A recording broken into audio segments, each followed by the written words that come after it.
नमस्ते दोस्तों, अगर आपको दिल से जुड़ी कहानियाँ सुनना पसंद है तो अभी हमारे चैनल को सब्सक्राइब कीजिए, वीडियो को लाइक कीजिए और बेल आइकन ज़रूर दबाएं ताकि हमारी अगली कहानी सीधे आपके पास पहुंचे। गुरु ने उसे नरकासुर की गुफा का रास्ता बताया। थोड़ी ही दूर चलने के बाद लखन नरकासुर की गुफा की ओर बढ़ता है। लखन को उस भयानक गुफा के द्वार तक पहुंच जाता है। वह अपनी तलवार निकालता है और ललकारता है, नरकासुर बाहर आ और मेरा सामना कर। लखन की चुनौती सुनकर नरकासुर गुफा से बाहर आता है और क्रोधित हो उठता है। कौन है ये मूर्ख जो मेरी शांति भंग कर रहा है? नरकासुर को देखते ही लखन का सारा शरीर कांप उठता है। लखन कहता है, मैं उस स्त्री का पति हूँ जिसे तुम यहाँ लाए हो। पूछो मुझसे वो 7 प्रश्न, मैं उनके उत्तर देने के लिए तैयार हूँ। नरकासुर चौंक उठता है। वह कहता है, ओह, तो तुम उस दुष्ट साधु के पास मिलने गए थे। उसने तुम्हें मेरे रहने का स्थान बता दिया। मैं पहले ही तुम्हारी फूल सी पत्नी को खा चुका हूँ। लखन को गुस्सा आता है और वो उसके ऊपर कूदता है वार करने के लिए, पर वो नरकासुर को छूते ही पत्थर का बन जाता है। दैत्य नरकासुर छल कपट से झूठ बोलकर लोगों को पत्थर का बना देता है। लखन के पत्थर का बनते ही नरकासुर जोर जोर से शैतानी हंसी हंसने लगता है। बड़ा आया था यहाँ मेरी गुत्थियां सुलझाने वाला। घिनौनी हंसी हंसता हुआ नरकासुर अपनी गुफा के अंदर चला जाता है और राजकुमारी चंद्रकला से कहता है, एक कीड़ा आया था बाहर, कह रहा था कि वो तुम्हारा पति है। तुम तो बड़े बड़े दावे कर रही थी कि जब तुम्हारे पति को पता चलेगा तो वो मुझे छोड़ेगा नहीं। अरे, उसे मसलने के लिए तो मुझे अपने हाथों की भी जरूरत नहीं पड़ी। एक छोटे से झूठ से ही वो विचलित होकर मिट्टी में मिल गया। इतना कहकर दानव जोर जोर से हंसने लगा। नरकासुर की बात सुन राजकुमारी चंद्रकला एकदम सन्न रह गई, मानो उसके शरीर में प्राण ही ना हो। कुछ देर बाद जब थोड़ा होश आया तो रोती गिड़गिड़ाती हुई राजकुमारी बोली, क्या हुआ बेटा? क्या हुआ? क्रूर दानव, क्या किया तूने मेरे पति के साथ? ऐसा नहीं हो सकता, मेरा पति नहीं मर सकता। कह दे कि तूने मुझसे झूठ कहा है। राजकुमारी चंद्रकला की बात सुन नरकासुर बोला, मूर्ख स्त्री, तूने मुझे क्या समझ रखा है कि तेरा वो कीड़ा पति मुझे मारेगा? अरे पागल औरत, मैं अमर हूँ, मेरा कोई कुछ नहीं बिगाड़ सकता। मुझे देवताओं से वरदान मिला है। इतना कह नरकासुर राजकुमारी के बिल्कुल पास जाकर बोला, अब तो तेरा पति भी नहीं रहा, अब तो मेरी बात मान ले। दानव की बात का कोई प्रतिवचन दिए बिना बेचारी राजकुमारी बेजान सी धरती पर गिर पड़ी। उसकी आंखों से लगातार आंसू बह रहे थे। उधर जब अपनी पत्नी को खोजने गया लखन कई दिनों तक घर नहीं लौटा तो उसके परिवार वाले अत्यंत चिंतित थे। लखन की माँ और उसकी भाभी का तो रो रो कर बुरा हाल था। लखन का बड़ा भाई महेंद्र भी गहरी चिंता में था। अतः कुछ भी न सूझने पर महेंद्र अपने अनुज भाई लखन को खुद ढूंढने का निश्चय किया और अपनी माता और पत्नी से आज्ञा लेकर घर से चल पड़ा। बड़ा भाई महेंद्र लखन की खोज में जंगल में भटकते हुए उसी साधु की कुटिया पर जा पहुंचा। उसने महात्मा जी को प्रणाम किया और थोड़ी देर सुस्ताने के लिए वहीं कुटिया के बाहर बैठ गया। महेंद्र को देख महात्मा जी ने उससे पूछा, हे वत्स, तुम इस निर्जन जंगल में क्यों भटक रहे हो? तो महेंद्र ने शुरू से अंत तक सारा वाक्य महात्मा जी को सुना दिया। सारा वाक्य सुन महात्मा जी के चेहरे पर चिंता की लकीर उभर आई। उन्हें इस प्रकार मग्न देख महेंद्र ने पूछा, हे महाराज, मेरी बात सुन आप किन विचारों में खो गए और आपके चेहरे पर ये चिंता की लकीर मैं साफ साफ देख सकता हूँ। इसका क्या कारण है गुरुजी?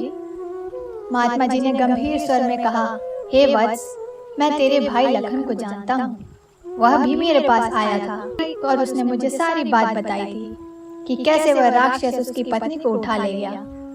महात्मा जी की बात सुनकर महेंद्र एकदम स्तंभ रह गया। उसकी आंखों में आश्चर्य और चिंता के भाव उभर आए। महेंद्र बोला, तो कहाँ है मेरा अनुज? महाराज, वो ठीक तो है, वो घर क्यों नहीं लौट रहा? कृपया जल्दी से मुझे बताइए।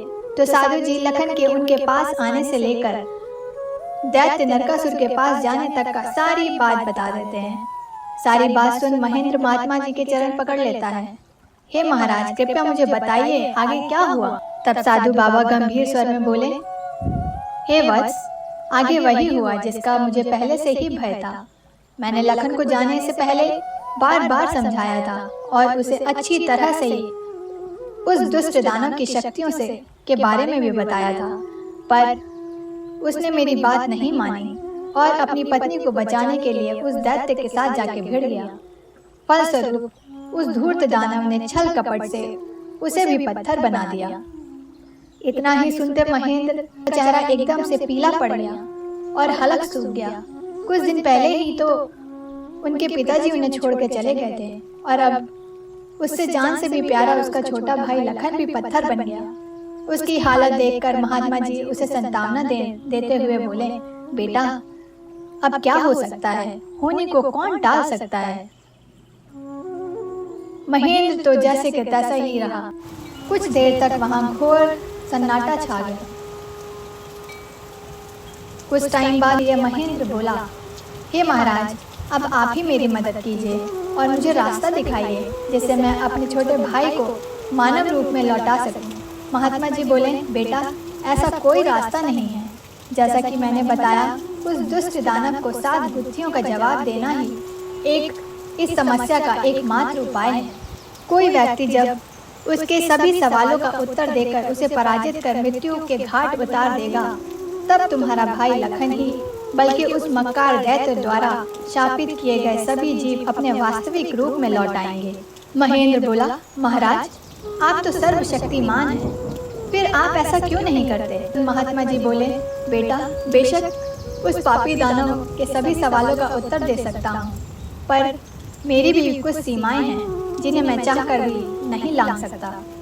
तब महेंद्र बोला, ठीक है महाराज, तो फिर मैं खुद जाऊंगा अपने अनुज को बचाने और उस दुष्ट दैत्य के सवालों का उत्तर देने।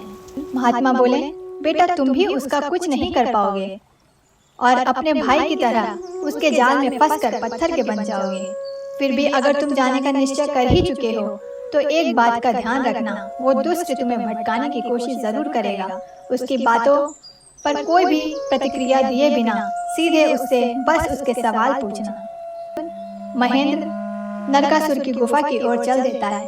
कठिन यात्रा करने के पश्चात महेंद्र उस भयानक गुफा के द्वार पर पहुंच जाता है।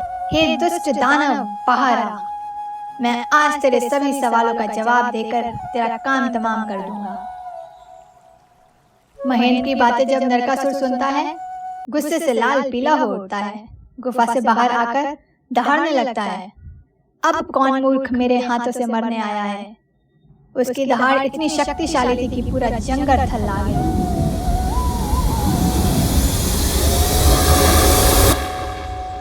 महेंद्र गुस्से से गरजता हुआ बोला, तो तू है वो दुष्ट राक्षस, दुष्ट दानव, आज तेरा अंत निश्चित है। पूछ फौरन, कौन से हैं तेरे वो 7 सवाल? नरकासुर घिनौनी हंसी हंसते हुए बोला, ओह, तो तू उस निकम्मे कीड़े का भाई है जो मेरे शाप की भेंट चढ़ गया। महेंद्र क्रोध से दांत पीसते हुए बोला, घिनौने राक्षस, मैं तेरी बातों में आने वाला नहीं हूँ। जल्दी से पूछ तेरे वो 7 सवाल, नहीं तो मैं तुझे इसी क्षण यमलोक पहुंचा दूंगा। यह सुन घिनौनी हंसी हंसकर नृत्य करता हुआ बोला, सुन मूर्ख, मैंने तेरे भाई की पत्नी के साथ। अब इसकी बाकी की कहानी आप अगले भाग में सुनिए। अगर आपको हमारी कहानियाँ पसंद आई तो प्लीज़ हमारे चैनल को लाइक और सब्सक्राइब कीजिए और बेल आइकन पे प्रेस कीजिए ताकि हमारी सारी कहानियाँ आपके पास सबसे पहले आएं। Thank you for watching and thank you for your support.